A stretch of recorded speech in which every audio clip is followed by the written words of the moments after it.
ఎప్పుడైనా గానీ మూత్రం పోసినప్పుడు మూత్రం బాగా పచ్చగా వస్తుంది అనుకోండి. మూత్రం ఆగి ఆగి వస్తుందనుకోండి. మూత్రం పోసేటప్పుడు మంట వస్తుందనుకోండి. లేకపోతే మూత్రంలో నురుగొస్తుందనుకోండి. లేకపోతే మీకు రైట్ సైడ్ పెయినొస్తుంది. పెయిన్ ఎనక స్టార్ట్ అయ్యి ముందు దాకా రేడియేట్ అయితుంది.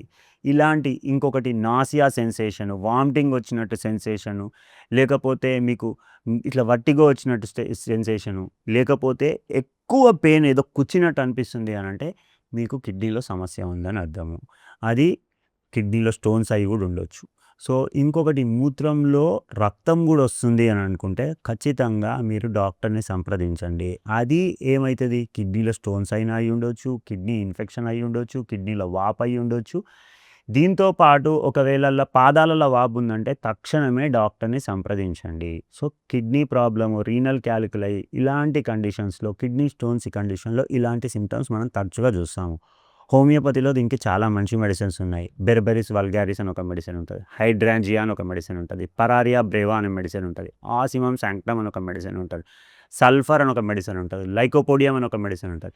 ఇవన్నీ మెడిసిన్స్ వాడినట్టయితే కానీ డాక్టర్‌ని సంప్రదించకుండా వాడకండి. డాక్టర్‌ని సంప్రదించి వాడినట్టయితే హోమియోపతిలో కిడ్నీ స్టోన్స్ గూడా ఎక్స్‌ట్రార్డినరీ మెడిసిన్స్ ఉన్నాయి. మంచి కరిగిపోయి ఎలాంటి సర్జరీ లేకుండా ఈజీగా తగ్గించుకోవచ్చు. Thank you viewers.